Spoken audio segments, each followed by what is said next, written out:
Assalamualaikum warahmatullahi wabarakatuh. Perkenalkan, kami dari kelompok 1 ingin mempresentasikan langkah-langkah JSP dari 3 uji. Yang pertama, uji T atau Independent Sample T-Test yang akan dipresentasikan oleh saya, Jahwa Dewi Amelia, dengan 3 digit MPM terakhir 116.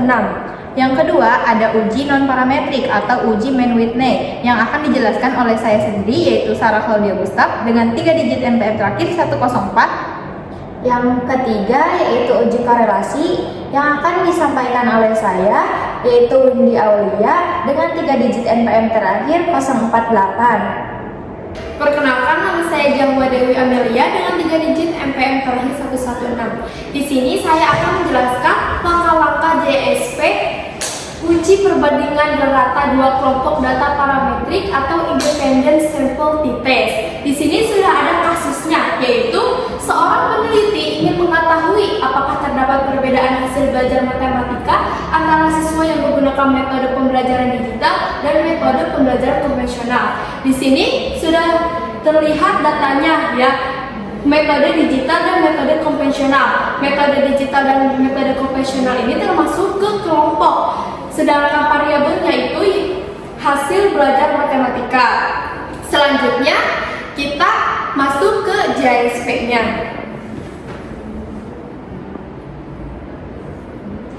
Nah, di sini kita sudah tampilan awal JSP.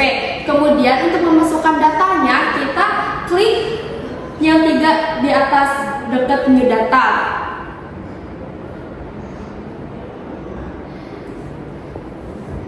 Selanjutnya kita klik open, kemudian klik komputer.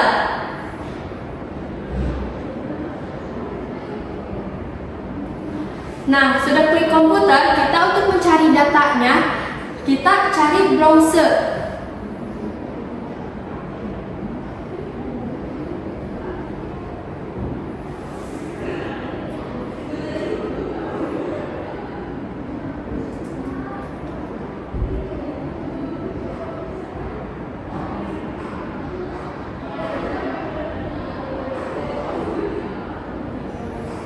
Sudah terlihat ini datanya, yaitu kolom pertama nilainya dan kolom kedua itu kelompoknya. Sudah disatukan, kemudian kita masukkan ke T-Test. Nah, karena kita mencari uji T atau Independent Sample T-Test, kita klik Independent Sample T-Test.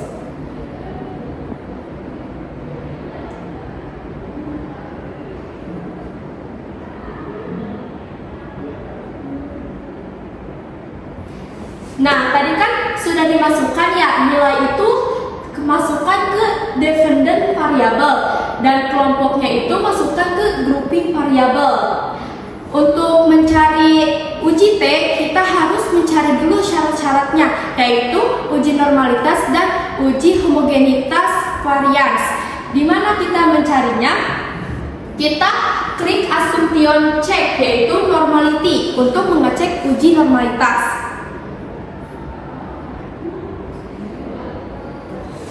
Nah, sudah diklik uji normality, di sini terlihat yaitu nilainya, nilai P-nya itu 0,531. Nah, kenapa 0? Jadi di depan titik itu ada 0. Ini tuh 0,31 itu lebih besar dari nilai hipotesis, yaitu 0,05. Jadi hipotesis 0-nya itu diterima dan hipotesis alternatifnya itu ditolak. Jadi nilainya itu signifikan. Jadi kita uji normality-nya itu distribusinya sudah normal, bisa lanjut ke uji homogenitas varians.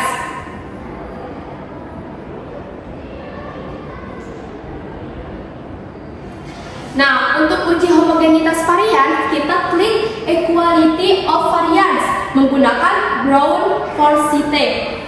Nah, sudah terlihat kan ini hasil nilainya, yaitu P-nya 1000 kurang dari 0,05. Jadi H0-nya itu diterima dan H1-nya itu ditolak. Jadi nilainya itu signifikan. Uji homogenitas varians ini tuh terdistribusi sama. Ini kan syaratnya sudah terpenuhi ya, syarat uji normalitas dan syarat homogenitas varian. Kita cek ke uji T-nya.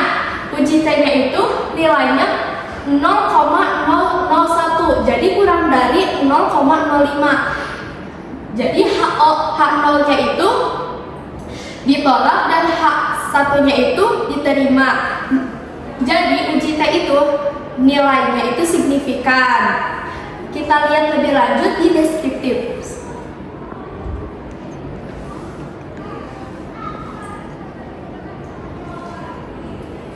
Nah, di sini terlihat kan meannya atau rata-ratanya. Nilai digital 87,80 dan nilai konvensional 76,60. Nah, jadi nilai yang lebih tingginya itu nilai digital.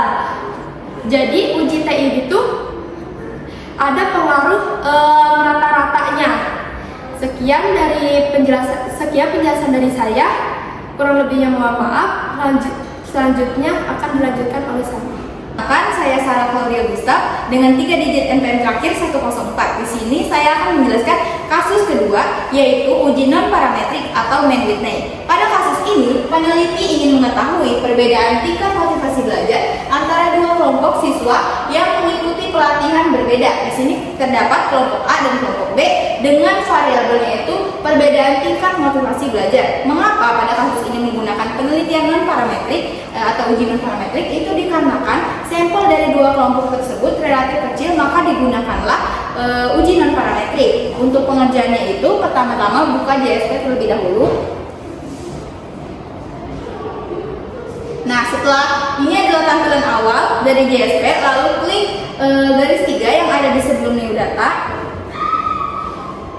klik open, lalu klik komputer dan klik browse.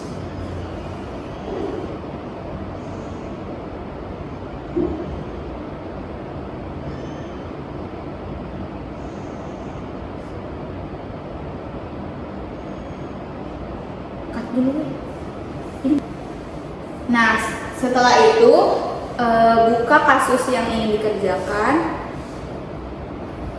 Tampilan awalnya akan seperti ini. Terdapat dua kolom. Pada kolom pertama itu terdapat skor dari masing-masing kelompok, dan pada kolom kedua itu terdapat kelompoknya, kelompok A dan kelompok B. Untuk mengerjakan uji non parametrik ini, kita mengklik bagian t-test. Nah, di sini ada independent sample t-test. Kita akan menggunakan independent sample t-test. Nah, lalu skornya itu dimasukkan ke dependent variable dan grouping variabelnya itu dimasukkan dengan data kelompoknya.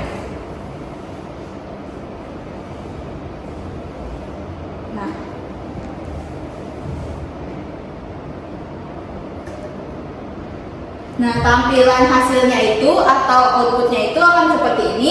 Untuk mengerjakan non parametrik ini kita menceklis bagian Mann Whitney. Setelah itu akan keluar skornya itu 64 dan P-nya itu kurang dari atau 0,001. Nah, hasil ini menunjukkan bahwa HO-nya itu ditolak dan H1-nya itu diterima. Kenapa? Karena uji non parametrik ini bertujuan untuk membandingkan nilai P dengan hipotesis data. Hipotesis itu sebesar 0,05. Jika hasil nilai dari P-nya ini di bawah 0,05, maka HO-nya itu ditolak dan H1-nya itu diterima, yang berarti data ini signifikan. Untuk melihat lebih lanjutnya, kita akan melihatnya di bagian deskripsi. Cukup dengan mengklik bagian deskripsi, maka akan keluar hasil yang lebih detail seperti ini.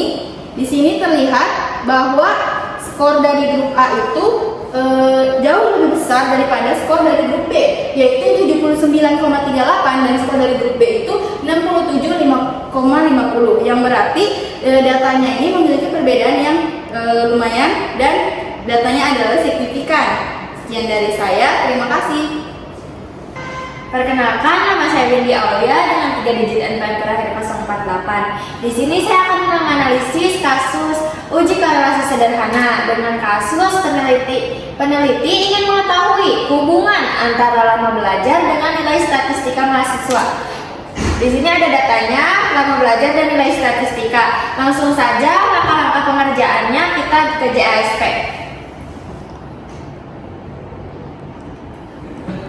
Nah, ini tampilan awal di JASP. Lalu kita klik titik 3, garis 3 yang ada di ujung sana.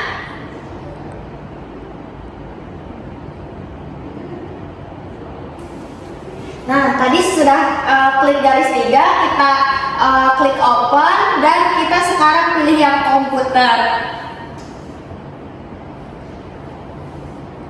Di komputer ini kita klik yang browser, lalu kita akan masukkan data yang sudah menjadi Excel-nya.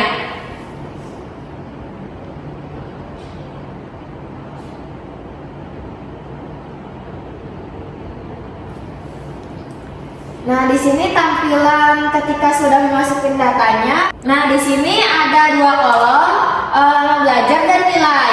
Ya, ini yang tadi data sudah dimasukkan dari Excel. Karena kita mau menganalisis korelasi, jadi kita klik yang regression. Di dalam regression nanti ada korelasi, diklik lagi yang korelasi.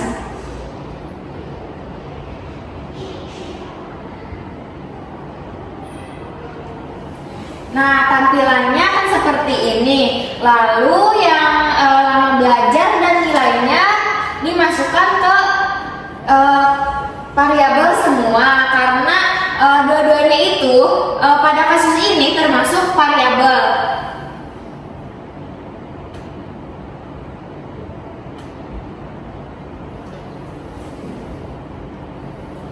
Kan kita yang dianalisis uji korelasi ya.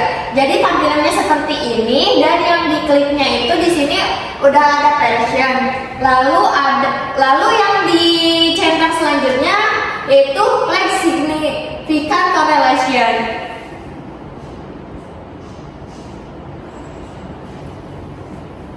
Nah, di sini sudah muncul nilai-nilainya yang sudah tadi dicetak. Di sini ada nilai P-nya, kan di sebelum titik itu ada 0 ya sebenarnya. Jadi nilai P-nya 0,001 dan nilai korelasi koefisien korelasinya 0,992. Jadi bisa kita ketahui bahwa hubungan antara lama belajar dan nilai siswa itu hubungannya sangat erat. Jadi tetapi si hasil hipotesis nolnya yaitu kan kurang dari 0,5, maka sudah kita ketahui di situ hubungan antara lama belajar dan nilainya sangat erat dalam analisis ini. Di sini H0 di analisis ini H0-nya ditolak dan H1-nya diterima. Sekian dari kelompok kami, kurang lebihnya mohon maaf. Wassalamualaikum